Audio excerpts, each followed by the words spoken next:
बिस्मिल्लाहिर्रहमानिर्रहीम। इख्तियार और इक़्तिदार की जंग ने बिलाकर 3 साल बच्चे की जान ले ली। कराची में रात का एक ऐसा दिलखराश वाक़या पेश आता है जिसने पूरी दुनिया के दिल पर एक ऐसी जरब लगाई जो कि आने वाले वक्त तक याद रखी जाएगी। नेपा चुरंगी के करीब एक मशहूर शॉपिंग मॉल है। वहां से एक फैमिली शॉपिंग करके बाहर निकलती है और उनका 3 साल बच्चा गटर के होल में जा गिरता है। बच्चा जहां बाग हो जाता है, वालदा रोती है, पिटती है, वालिद रोता है, पिटता है, उसका पूरा खानदान आ जाता है। लेकिन तकरीबन 12 घंटे गुजर जाने के बावजूद वो बच्चा उस गटर के होल से ना निकाला गया। वालदा, वालिद और दीगर अजीजों करब का सिर्फ इस वक्त एक ही मुतालबा कि हमें बच्चे की लाश निकाल के दी जाए। लेकिन हमारी मकामी मशीनरी, हमारे वो लोग जो कि भारी तनख्वाहें लेते हैं, वो उन्होंने हाथ खड़े कर दिए। उन्होंने कहा जी हमसे नहीं होता, करेने ले आओ, वो खुदाई करेंगी, उसके बाद आपके बच्चे की लाश निकाल के आपके हवाले की जाएगी।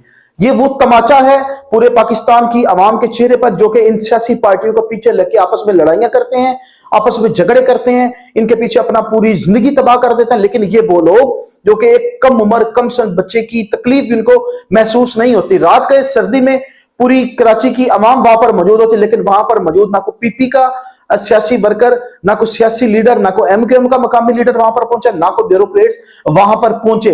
मकामी इदारे का एक बंदा लेट गए वहां पर आकर सिर्फ ये कहता जी करेने ले आओ, हम सिर्फ खुदाई करके लाश निकाल के दे सकते हैं। वालिदैन का सिर्फ अभी यही मुतालबा कि हमारा बच्चा तो मर गया, हमें उसकी लाश दो, हम आखिरी दीदार करें, अपने बच्चे को कैसे गटर के गंदे पानी में छोड़ के चले जाएं। लेकिन ये वो बेहिस बेजमीरे लोग जो कि उनके बच्चे की लाश अभी तक ना निकाल के दे सके। क्या फायदा एक माचिस की डब्बी पर भी टैक्स देने का कि पाकिस्तान में इतनी मशीनरी अवेल नहीं है कि फिलफोर ऐसा ऑपरेशन किया जा सके। किसी की जान तो बचानी दूर की बात है, एक बच्चे की डेड बॉडी वहां से निकालकर वर्षा के हवाले नहीं की जा रही। अल्लाह पाक से दुआ गो है कि उस वालदा को सब्र जमील अता फरमाए। अल्लाह पाक से दुआ करते हैं कि उस फैमिली को अल्लाह पाक सब्र दे, अल्लाह पाक उनको इसका नेमुल बदल अता फरमाए।